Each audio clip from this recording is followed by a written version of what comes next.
More than 100 state legislators from over 20 states have joined activists in Washington pushing for voting reform legislation. They're urging senators to pass the For the People Act, which is aimed at protecting voting rights. It would block several state-imposed voting restrictions introduced this year. The legislation has stalled in the Senate for weeks, but supporters hope it will be passed before the August recess. Florida is one state with new voting restrictions, including drop box limitations, a ban on ballot collection, and additional requirements for voting by mail. We've also been following Florida recently as it deals with record COVID cases.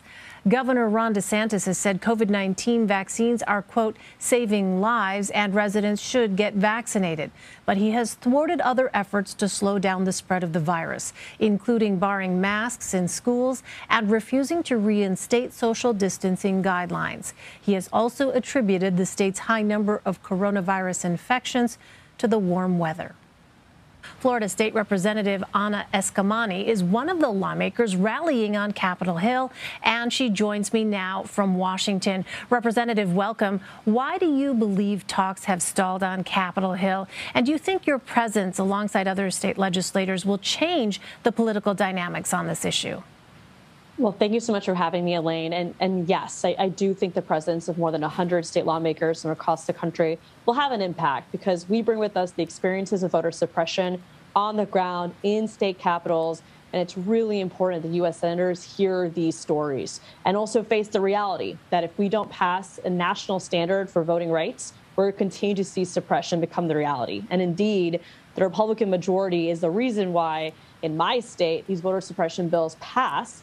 And it is the Republican minority in the U.S. Senate that is part of the reason why we haven't seen these reforms. So it's really important that we put the pressure on and continue to push for voting rights. I want to get to Republicans in just a moment, but with the Biden administration, what more do you think the White House can do? It's a great question. We've been making an ask to the White House as well, because the reality is that the Biden administration has priorities. And of course, we know there are many issues right now that we have to figure out, including the Delta variant. In my own home state of Florida, we are surging and we have an eviction crisis alongside a broken unemployment system. We also have the infrastructure deal. We want the White House to remember that it's not just about the infrastructure of our roads, it's also the infrastructure of our democracy. Well, Republican lawmakers who oppose the For the People Act have said it will take away states' rights to set election laws, and at least 2 Democratic senators do not agree with the bill's attempt to eliminate the filibuster. What's your response to those criticisms? The overwhelming majority of Americans want these changes. They want to see elections be fair and accessible. They don't want to see partisan gerrymandering. They don't want to see efforts to make it harder for young people, people with disabilities, seniors to vote. So I tell all members of Congress to not listen to the politicking, but listen to the people in your states and what they're demanding of you. And this isn't about taking away rights from states. This is about giving rights back to the people of this country.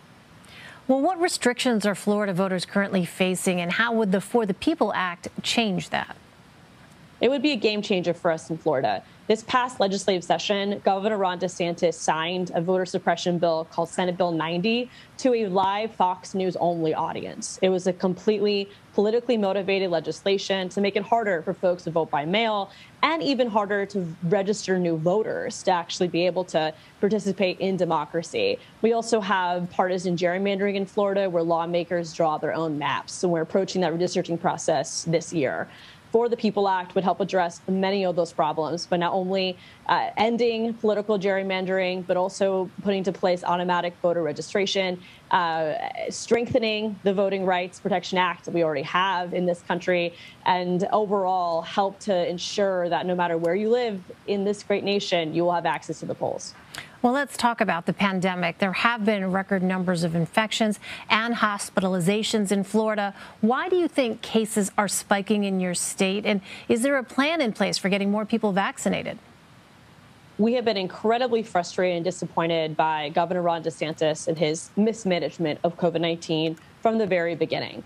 My office of 2 people have managed more than 45,000 unemployment claims.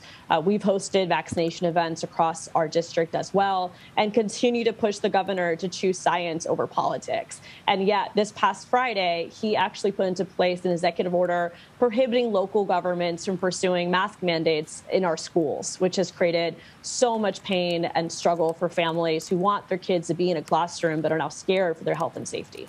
So, Governor DeSantis has talked about vaccines saving lives. He also, though, says Florida will not shut down, and he's blocked mask mandates in schools, as you said. So how do you think overall the governor has handled the pandemic? You touched on that a moment ago. I'm wondering how his leadership, you think, has affected your constituents. We are hearing so much struggle from the people of Florida, in particular from the health crisis and the economic crisis. When it comes to how Governor Ron DeSantis has managed this, he's running for political office, not just re-election, but he's setting himself up potentially to run for president. So he's more catering to a conservative base over all the people of Florida. And as a result, he's providing a platform to leading disinformation and misinformation pundits versus scientists. And though he has said vaccines save lives, he's done nothing else to promote vaccines. And of course, when it comes to other preventative measures like masks, he's actually demonized them versus prioritize them as a tool for safety. All right, Florida State Representative Anna Eskamani, thank you very much for your time. Thank you.